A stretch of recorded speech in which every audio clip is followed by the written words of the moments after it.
Baruch Hashem. Nós já falamos sobre a palmeira de Débora. Já falamos aqui que ela era uma mulher rica, com muitas propriedades. Enfim, vamos nos aprofundar aqui. Na página 33 fala o seguinte: Débora faz com que Beni Israel faça chuvar. Ok?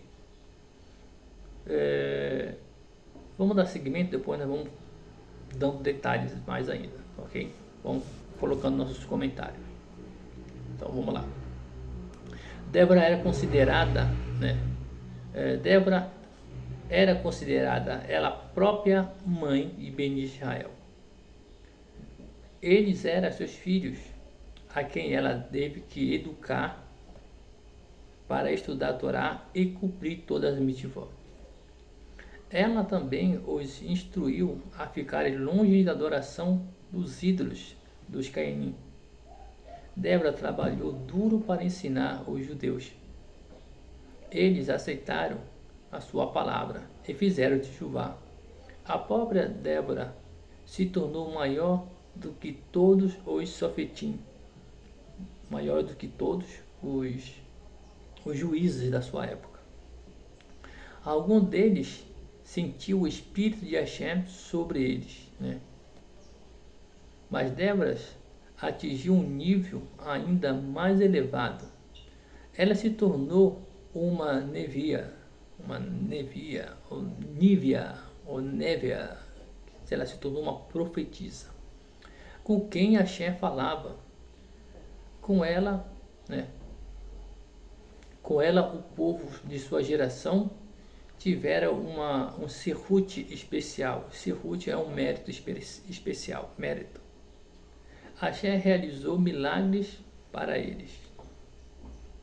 Vamos lá. Preparando-se para a guerra contra Sisra, Hashem disse a Débora que estava na hora de vencer o general Kerim Siras. O marido de Débora, Barak, estava longe de sua casa. Ela enviou um mensageiro para ele. Hashem me mandou lutar contra Siras. Ele pediu para que você reunisse um pequeno exército, apenas 10.000 homens de duas tribos, a sua tribo Naphtali e o seu vizinho Zebulon, que é Zevulon. Reúne-se em Atava, uma montanha entre a terra de Zebulon e Issacar. Seria no hebraico, Issacar no hebraico, é Issacar no português. Siras não iria querer sair para a batalha. Os seus sábios, os aleitários, que um momento, é um momento de azar para ele, mas Hashem fará questão de atrair Siras de sua cidade fortificada para o campo de batalha, perto do rio Kishon, na parte inferior da Haitov, da montanha. Hashem então entregará em suas mãos. A própria Débora não pretendia ir à guerra ou liderar os judeus na batalha.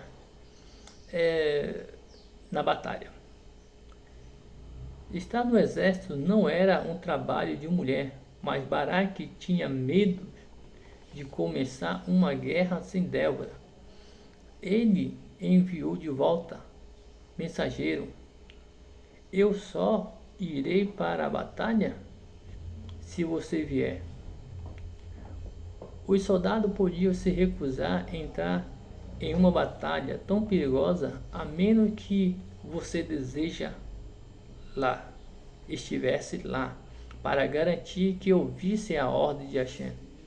Além disso, precisamos do seu mérito para ganhar. Sei que Hashem fará milagre para nós. E temos o nosso Sirhut. Não seja suficiente, para isso. Vamos dar um ponto aqui, pessoal. Bom, o ponto aqui é o seguinte: A gente lembra muito por aí que Baruque tinha medo de ir para a guerra, enfim, é o que nós aprendemos dentro do cristianismo. Então aqui nós temos o seguinte, que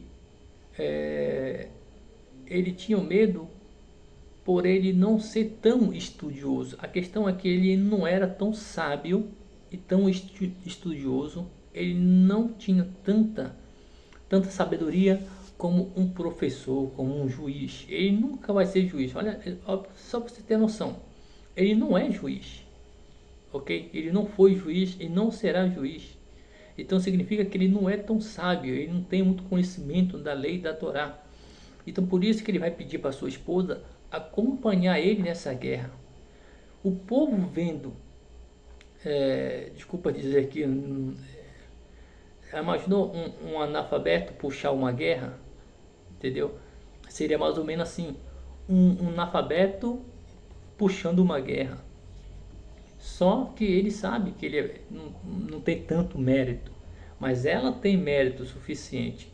E é por isso que ele fala, o povo, se você estiver lá, o povo vai ouvir. O povo não vai me ouvir, porque ele sabia que ele não tinha tanto conhecimento e estudo de Torá quanto a sua esposa.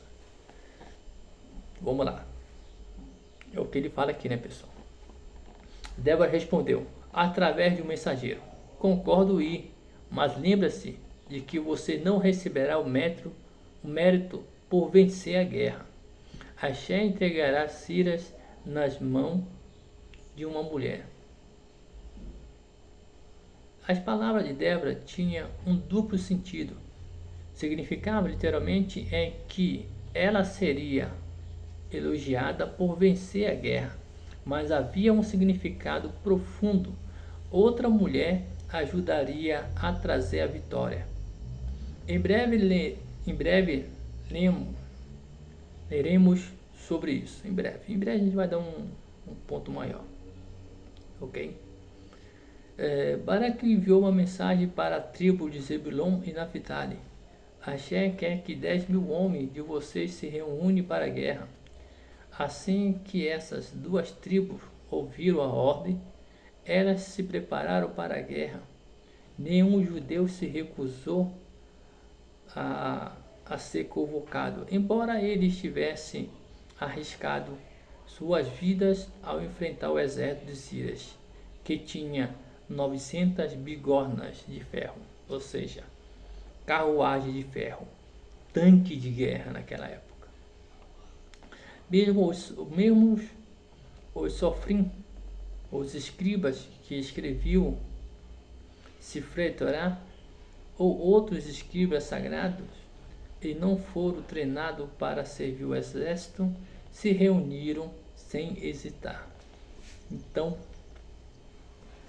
escriba, pessoas que escrevem, pessoas que não tinham nada a ver com guerra, pessoas que estudavam o Torá, se reuniu para ir para essa guerra. Uau, que coisa interessante, cara. Outras tribos que ouviram falar da ordem de Axé decidiram oferecer a sua ajuda.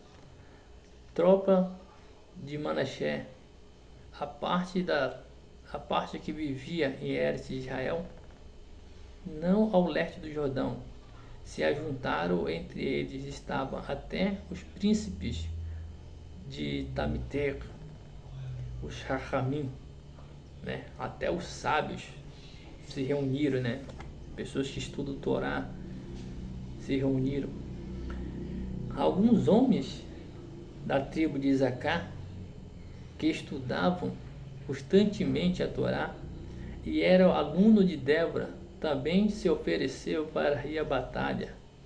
Esperava-se que cada tribo enviasse soldado para essa guerra, embora Axé tivesse ordenado que apenas 10.000 homens de Naphtali e Zebulon fossem convocados. Uau! Para o Hashem. Então a gente vê que Débora tinha uns alunos que estudavam a Torá. Uau! Imaginou você ver o seu mestre indo para a guerra? Ah, o meu mestre vai para a guerra, vou ficar sentado em casa tomando um cafezinho. Ó, vou tomar cafezinho e comer meu pãozinho. Até os alunos de Débora, homens que estudavam o Torá, que não queria nem, nunca tocou numa espada, eles partiram para a guerra. Então vamos lá, pessoal. Axé tivesse ordenado que apenas 10.000 homens de Naphtali e Zebulon fossem convocados para a guerra. Por quê? Então por quê? Então por que apenas 10.000 homens? Vamos lá. Todos os Beni Israel juntos estavam oferecendo, estavam sofrendo com Sírias. Todos eles quiseram se juntar para se livrar do seu inimigo comum. Segundo ponto, Sírias e o seu exército havia parte de 7 nações de Eres Canaã. Todos os judeus tinham uma mitivó da terra. Uau! Vamos analisar depois aqui. Alguns Sefatim tinham ficado longe das batalhas.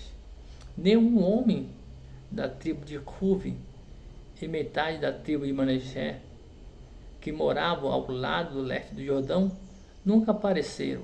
Ninguém da tribo de Dan também participou. Você se lembra do exército, né? Você se lembra que no dia de Moisés, Yeshua,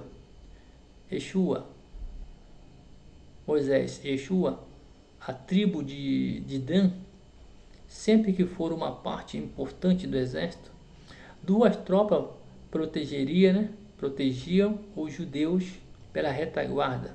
Mas agora os homens de Dan, que se esquivavam do seu dever, eles tinham medo do exército de Assírias e podia afirmar que Axé não havia claramente lhe dado ordem que se ajuntasse. Este foi um argumento errado. Eles realmente deveriam ter vindo por conta própria. Mais tarde, Débora cantou um sirá, Sirá é uma canção sobre a guerra.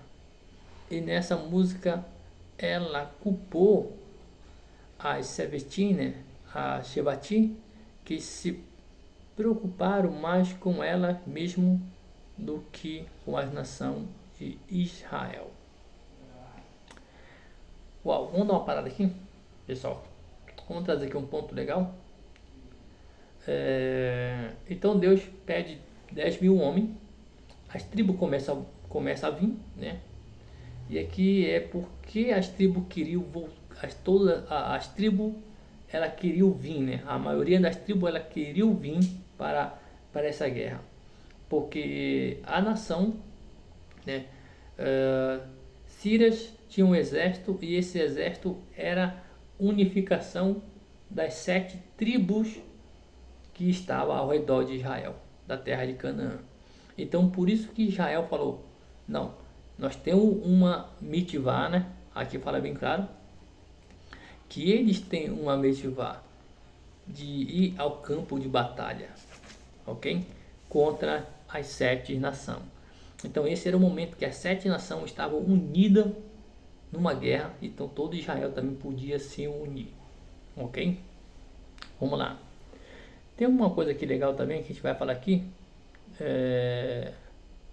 As tribos que não participaram, né? Mas nenhuma Sefarati ficaram longe da batalha, né? Nenhum homem da tribo de Ruben e a metade de Manassés, que morava ao lado leste do Jordão, nunca apareceram, tá? Esses aí nunca vão aparecer. Ninguém da tribo de Dan também participou. Eles se lembravam, né? Você se lembra que no dia de Moisés e de Yeshua, a tribo de Dan sempre foram uma parte importante do exército. Sua tropa protegia os judeus pelas retaguarda, mas agora os homens de Dan se esquivavam do seu dever, ok? E eles tinham medo do exército disse Irás, e podia afirmar que Axé não havia claramente ordenado que se ajuntassem. Então, nós temos vendo aí que a tribo de Dan era a tribo que protegia Israel por trás, né? A tribo de Israel tinha uma retaguarda, então essa retaguarda seria a tribo de Dan, e eles aí não participaram porque eles achavam que Deus não chamou ele para essa guerra. Deus apenas chamou 10.000 homens, e eles não quiseram participar porque eles não foram chamados. Mas as outras tribos, né, como a tribo de Judá, né, Isacar, eles foram nessa batalha aí. Beleza? Bom, vamos parar por aqui, pessoal. Muito obrigado pela companhia de vocês. Vamos estar falando sobre a batalha, né? No próximo vídeo vamos falar sobre essa batalha. E tem muitos detalhes aqui que você vai aprender aqui sobre Débora, sobre Jael, enfim, a gente vai comentar a respeito disso, tá? Muito obrigado a todos vocês. Que Deus venha abençoar vocês, que Deus venha trazer paz sobre a terra de Israel. Tudo de bom, um forte abraço, obrigado por vocês estar aqui comigo. Shalom, Brahá e até a próxima.